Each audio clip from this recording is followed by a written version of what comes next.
ഹൃദയത്തിൽ സൂക്ഷിക്കാൻ. രചന അശ്വതി. രുദ്രാക്ഷ. ഇന്ദു, എനിക്ക് നിന്നോട് കാര്യം ചോദിക്കാറുണ്ട്. എന്താ ലല്ലു? ഡി, ഇന്ന് കോളേജ് ലാസ്റ്റ് ഡേയാ. നാളെ ഒരു ദിവസം കൂടി കഴിഞ്ഞാൽ നമ്മൾ ഈ കോളേജ് ലൈഫിനോട് നമ്മുടെ ഹോസ്റ്റൽ റൂമിനോട് എന്നേക്കായിട്ട് വിട പറയും. പിന്നെ നീ നിന്റെ ഇല്ലത്തേക്കും ഞാൻ തിരിച്ച് കാഞ്ഞിരപ്പള്ളിക്കും. സോ സോ സോ നിനക്കറിയില്ലേ ഞാനെന്താ പറഞ്ഞു വരുന്നതെന്ന്? ലേന അല്പം ഗൗരവത്തോടെ ചോദിച്ചു. ഇല്ല, എനിക്കറിയില്ല. ഡി, നീ ഇന്നെങ്കിലും നിന്റെ മനസ്സിലുള്ള അവനോട് പറയോ? നിനക്ക് വയ്യെങ്കിൽ പറ, ഞാൻ പോയി പറയാം അവനോട് എന്നും പറഞ്ഞ് ലല്ലു എന്ന ലെന മാറ്റിയോ മാഞ്ചോട്ടിൽ നിന്ന് എണീറ്റു. ലല്ലു പ്ലീസ് വേണ്ട, നീ ഞാൻ പറയുന്നൊന്ന് കേൾക്ക് ലല്ലു. ആദ്യം നീ ഇവിടെ ഇരി, ഞാൻ പറയാം. ആ പറഞ്ഞു, പക്ഷെ മനുഷ്യന് മനസ്സിലാവുന്ന ഭാഷയിൽ പറയണം. നിന്റെ സാഹിത്യ ഭാഷ എനിക്കറിയില്ല, പച്ച മലയാളത്തിൽ പറയാൻ പറ്റിയ പറഞ്ഞാൽ മതി. ഓ ആയിക്കോട്ടെ. ഡി, എനിക്ക് അവന് ഇഷ്ടമാണ്. എന്തിന്? ജീവനാണ്. അവന് പോലും അറിയില്ല.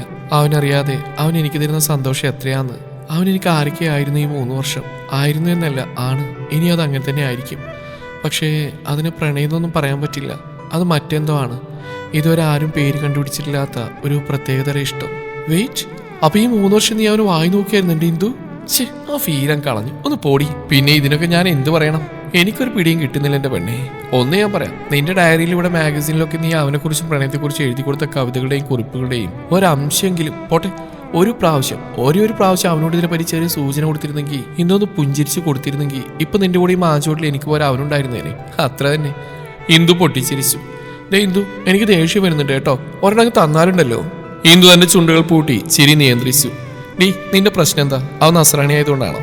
അതോ നീ നിന്റെ മനസ്സിലുള്ള അവനോട് പറഞ്ഞാൽപ്പോ അവൻ നോ പറയുന്ന ആലോചിച്ചുകൊണ്ടാണോ? ഡി ലല്ലു, അത് അവൻ നോ പറയുന്ന ആലോചിച്ചാണെങ്കിൽ നീ പേടിക്കണ്ട, അവൻ നിന്നോട് നോ പറയില്ല. അവന് നിന്നോട് കുഞ്ഞ് ഇഷ്ടമുണ്ട്, 100% ഷുവർ. അത് നിനക്കെങ്ങനെ അറിയാം? അത് ലെന ഇരുന്നിടത്ത് എണീറ്റൊരു പ്രത്യേക ഇനത്തിൽ പറഞ്ഞു. ഒരാൺകുട്ടി, അതും കോളേജിൽ എല്ലാവരും ഇഷ്ടപ്പെടുന്ന ഒരുവൻ. എല്ലാവളുമാരും തലകുത്തിന്ന് നോക്കിയിട്ടും വീഴ്ത്താൻ നോക്കിയിട്ടും പറ്റാത്തൊരു മുതൽ. അവനൊരു നോട്ടം പോലും ആർക്കെൻ്റെ അറിവിൽ കൊടുത്തിട്ടില്ല. എന്തിന്? നമ്മുടെ സീനിയർ ചേച്ചിമാർക്ക് പോലും പിടികൊടുക്കാത്ത അവൻ ആകെ നോക്കിയ നിന്നെ മാത്രമാണ്. എന്നോട് മിണ്ടൊന്നും കാണുമ്പോഴുള്ള ചിരിയാണ് നീ ഉദ്ദേശിച്ച്? എടി, ഒരു പെണ്ണിന് ഒരുത്തിനോട് പ്രേമുണ്ടോ ഇല്ലയോ എന്ന് അറിയാൻ അവിടെ വാട്സാപ്പ് സ്റ്റാറ്റസ് ഒന്നും നോക്കേണ്ട ആവശ്യമില്ല. ഇന്ദു ക്ലാസ്സിൽ വളരെ ശ്രദ്ധയോടെ ഇരിക്കുന്ന ഒരു വിദ്യാർത്ഥിയെ പോലെ ലല്ലു പറയുന്നത് കേട്ടിരുന്നു. പെട്ടെന്ന് ഡൗട്ട് വന്നപ്പോൾ ടീച്ചറോട് ചോദിക്കുന്ന പോലെ ലെനയോട് ചോദിച്ചു. പിന്നെ എടി, അതിന് ആ പെണ്ണിന്റെ ചിരി, അവനെ കാണുമ്പോഴുള്ള ചിരി ശ്രദ്ധിച്ചാൽ മതി. അതുപോലെ തന്നെ ഒരു പയ്യന് പ്രേമുണ്ടോ എന്ന് അറിയാൻ അവന്റെ കണ്ണി നോക്കിയാൽ മതി. ഒരു സ്പെഷ്യൽ തിളക്കം കാണാം. അല്ല ലല്ലു, നിനക്കിതൊക്കെ എങ്ങനെ അറിയാം? അതോ, അതെന്റെ ഇച്ചായൻ പറഞ്ഞ. ഇച്ചായനോ? ഇതൊക്കെ എപ്പോ? അത് ഞാൻ ക്രിസ്മസിന് നാട്ടിൽ പോയ ടൈം ചുമ്മാ പള്ളിയിൽ വായി നോക്കിയിരുന്ന ടൈമിൽ ഇച്ചായന്റെ നോട്ടത്തിന് എന്തോ ഒരു പ്രത്യേകത തോന്നി. ഞാൻ ആദ്യം വിചാരിച്ചെന്റെ തോന്നലായിരിക്കുന്നു, പക്ഷെ അല്ല. പിന്നെ ഇച്ചായനെ ദൂരെ നിന്ന് കാണുമ്പോഴേ എവിടെ നിന്നാണെന്ന് അറിയില്ല മോളെ, ഒരു ചിരി ഞാൻ പോലും അറിയാതെ വരും. എത്ര കൺട്രോൾ ചെയ്യാൻ നോക്കിയാലും നോ രക്ഷ മോളെ. നല്ല ക്ലോസപ്പ് പുഞ്ചിരി. ഈ ചിരി എല്ലാവരെ കാണുമ്പോഴും ഇല്ല, അങ്ങേരെ കാണുമ്പോൾ മാത്രം. സോ ഞാൻ മാക്സിമം അങ്ങേരെ അവോയ്ഡ് ചെയ്തെന്ന് പറയുന്നതിനേക്കാൾ ഞാൻ അങ്ങനെ ഒളിച്ച് നടന്നു എന്ന് പറയുന്നതാണ് സത്യം. അങ്ങേരുടെ കണ്ണീർ നോക്കി എല്ലാം കയ്യിൽ നിന്ന് പോകുന്ന അറിയാവുന്നതുകൊണ്ട് എന്റെ മാതാവേ, എന്നാ നോട്ടാണെന്നറിയോ, ഒരു രക്ഷയുമില്ല. എന്നിട്ട് അങ്ങനെ പള്ളിയിലെ കുർബാന കഴിഞ്ഞ് അങ്ങനെ കാണാൻ മുങ്ങാൻ നോക്കിയതാ. എന്നെ പാർക്കിങ്ങിൽ വെച്ച് ലോക്കാക്കി. കൂടുതലൊന്നുമില്ല. ഈ ചാനന്റെ വാബുത്തി തൂക്കിയെടുത്ത് മുല്ലമരത്തിന്റെ ചോട്ടിക്കൊണ്ട് നിർത്തിയിട്ട് ഒരു ചോദ്യം. എന്നാണ് നിനക്ക് പറ്റിയത്? നീ എന്നെ കാണുമ്പോ എന്നാത്തിനാ ചെകുത്താൻ കുരിശ് കാണുമ്പോടുന്ന പോലെ ഓടുന്നു എന്ന് എനിക്ക് കേട്ടിട്ട് ചിരിയാ വന്ന് ഞാൻ അന്തസ്സായിട്ട് ചിരിക്കുകയും ചെയ്തു. അങ്ങേർക്കത് ഇഷ്ടമായില്ല. എന്നെ ഒന്ന് കളിപ്പിച്ച് നോക്കി. നീ കാര്യം പറയുമ്പോ നിന്ന് കിണിക്കുന്നോടി പുല്ലേ. നിനക്കെല്ലാം തമാശ അല്ലേ? ഇത്രയും ദിവസം നിന്നെ ഒന്ന് കാണാനും മനസ്സിലുള്ള പറയാനും വന്നപ്പോ അവളുടെ ഒരു ഒളിച്ചുകളി. നീ എന്നെ കാണില്ലാതെ അവോയ്ഡ് ചെയ്തപ്പോ ഞാൻ എത്ര വിഷമിച്ചോ നീ ഓർത്തൊടി പുല്ലേ എന്ന് പറഞ്ഞൊരു നോട്ടും. അവസാന വാചകം പറഞ്ഞിർത്തിപ്പിച്ച എന്റെ കണ്ണ് നിറഞ്ഞു. ഈ ഞാൻ കാരണം പാവം. എന്നിട്ട് തിരിഞ്ഞൊരു നിൽപ്പും കൊച്ചു പിള്ളേരെ പോലെ. എന്റെ പൊന്നോ, എന്നാ കലിപ്പ്. അങ്ങനെ ഈ ലെന മാത്യു ആദ്യമായിട്ട് ഒരാളുടെ മുമ്പിൽ തലവനിച്ചു. എന്നിട്ട് ബാക്കി പറയലല്ലോ. ഞാൻ പോലും അറിയാതെ എന്റെ കണ്ണു നിറഞ്ഞു. ഞാൻ മുല്ലമരത്തെ ചാരി തലവും പിട്ടുന്നു. കുറെ നേരം എന്റെ അടുത്ത് നിൽക്കുന്നു. അനക്കൊന്നും ഇല്ലാത്തപ്പോ ഈ ചായൻ എന്റെ അടുത്ത് വന്ന് എന്റെ കണ്ണീരടച്ചു. എന്നോട് പറഞ്ഞു ഈ ചായന്റെ കണ്ണിൽ നോക്കാം. എന്റെ അമ്മച്ചി ലില്ലിയാണേ സത്യം, എന്നെ കൊണ്ട് പറ്റുന്നില്ലായിരുന്നടി. പിന്നെ ഈ ചായൻ തന്നെ എന്റെ മുഖം പിടിച്ച് ഉയർത്തി പറഞ്ഞു. ഡീ, എനിക്ക് നിന്നെ ഇഷ്ടമാ, എനിക്ക് ജീവനാ നീ. ഇനി നീ ഇല്ലാതെ എനിക്ക് പറ്റില്ലടി. നിന്റെ എല്ലാ തല്ലുകൊളിത്തരും എനിക്കറിയാം. അതെല്ലാം ലൈഫ് ലോങ് സഹിക്കാൻ ഞാൻ ഒരുക്കാണ്. അവളോട് ചോദിക്കുക, നിന്നെ കെട്ടട്ടെ? ഈ ബിജോയുടെ പെണ്ണായിട്ട് ഞാൻ നിന്നെ മിന്നേറ്റി കൊണ്ടുപോക്കോട്ടെ എന്ന്. ഞാനെന്നാ ആദ്യമായിട്ട് കരഞ്ഞോട് ചിരിച്ചു.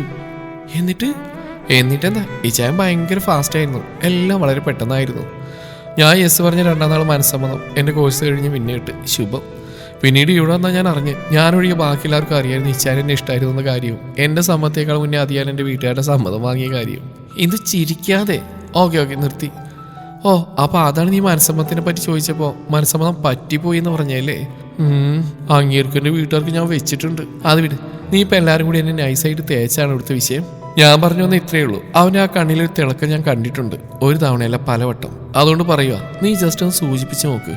അവൻ നോ പറയില്ല. ചിലപ്പോൾ അവനത് ആഗ്രഹിക്കുന്നുണ്ടായിരിക്കും, അല്ലെങ്കിൽ എന്നെങ്കിലും ഒന്ന് പറയാൻ സമ്മതിക്കേ. ഇന്ദുന്ന് ചിരിച്ചു. ഇന്ദു, നീ ആ സ്ഥാനത്തുള്ള ചിരിയും സാധ്യം പറിച്ചു നിർത്തുമോ? ഇന്നാളാവുന്ന നിനക്ക് ആരാണെന്ന് ചോദിച്ചപ്പോൾ നീ എന്താ പറഞ്ഞു? മയിൽപ്പീലിന്നോ കാക്കത്തൂലോ എന്നാടി നീ പറഞ്ഞു? അവനെനിക്ക് 100 മഴവില്ലഴകുള്ള മയിൽപ്പീലി ആകുന്നു. ജീവിതമാവുന്ന പുസ്തകത്തിലെ മനസ്സാവുന്ന താളിൽ ആരും കാണാതെ ഒളിപ്പിച്ചു വെച്ചൊരു മയിൽപ്പീലി, എൻ്റെ മാത്രം മയിൽപ്പീലി. എന്നാലും എനിക്കിപ്പോൾ നീ ഒരു ഉത്തരം തന്നേ തീരൂ. Do you love him? Say yes or no. Indu ചിരിച്ചല്ലാതെ ഒന്നും മിണ്ടിയില്ല. ഡി ലാലു, നിനക്ക് മനസ്സിലാവുന്ന രീതിയിൽ പറയാം. കവി മൊഴിഞ്ഞാലും അവനൊരു പനിനീർപ്പൂവാണെന്ന് വിചാരിക്കേ. പനിനീർപ്പൂവോ? എടി പനിനീർപ്പൂവെന്ന് വെച്ചാ റോസാപ്പൂ. വിചാരിച്ചു. ആ വിടർന്നു നിൽക്കുന്ന പനിനീർപ്പൂവിനെ കാണുമ്പോൾ നീ അറിയാതെ തന്നെ ചിരിക്കില്ലേ?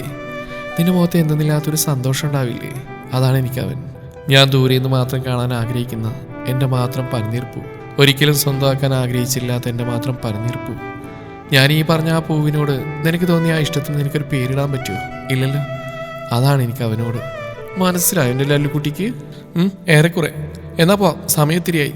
ഇന്ദു, ദേ പോണു നിന്റെ റോസാപ്പൂ. ഓ സോറി, പനിനീർപ്പൂ. ലല്ലു. ഓക്കെ. അവരൊരു പുഞ്ചിരി ഇരുവർക്കും നൽകി ബൈക്കിൽ കടന്നുപോയി. അവർ രണ്ടുപേരും ഹോസ്റ്റലിലേക്ക് പോയി. പിറ്റേന്ന് റൂം പൂട്ടി താക്കോൽ വാർഡനെ ഏൽപ്പിച്ച് യാത്ര പറഞ്ഞിറങ്ങി. അങ്ങനെ റെയിൽവേ സ്റ്റേഷൻ എത്തി. ലെന ചങ്ങനാശ്ശേരി, ഇന്ദു പാലക്കാട്. അങ്ങനെ രണ്ടുപേരും തങ്ങളുടെ ട്രെയിനു വേണ്ടി കാത്തിരുന്നു. രണ്ടുപേരും പരസ്പരം ഒന്നും മിണ്ടിയില്ല. ലെനയുടെ ട്രെയിനാണ് ആദ്യം പുറപ്പെടുക.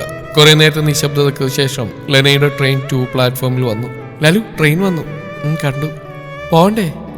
പോണോ എന്ന് പറഞ്ഞ് ലലു ഇന്ദുവിനെ കെട്ടിപ്പിടിച്ച് കരഞ്ഞു.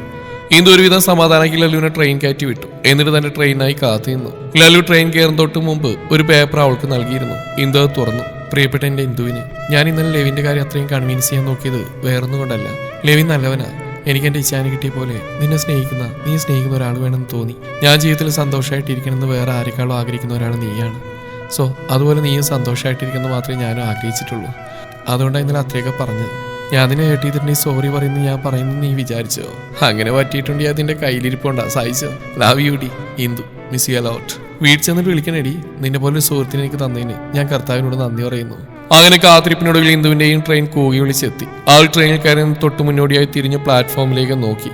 തന്നെ ആരോ മറിഞ്ഞിന്ന് യാത്രയാക്കുന്ന പോലെ തോന്നി. പിന്നെ അവൾ അകത്ത് കയറിയിരുന്നു. അങ്ങനെ ഇന്ദുവിന്റെ ട്രെയിൻ പാലക്കാടേക്ക് പുറപ്പെട്ടു. ലെവിൻ, പോവാം. ഇന്ദു പോയി. പോവാം. ഇഷ്ടമായിരുന്നല്ലേ? പറയായിരുന്നില്ലേ? പോടാ, പറഞ്ഞാൽ അത് പ്രണയാവില്ലേ? അപ്പൊ ഇത് പ്രണയം അല്ലെങ്കിൽ പിന്നെന്താ? അറിയില്ല, മറ്റെന്തോ ഒന്ന്. നിനക്കിപ്പോഴും ഇഷ്ടമാണോ? ആണല്ലോ.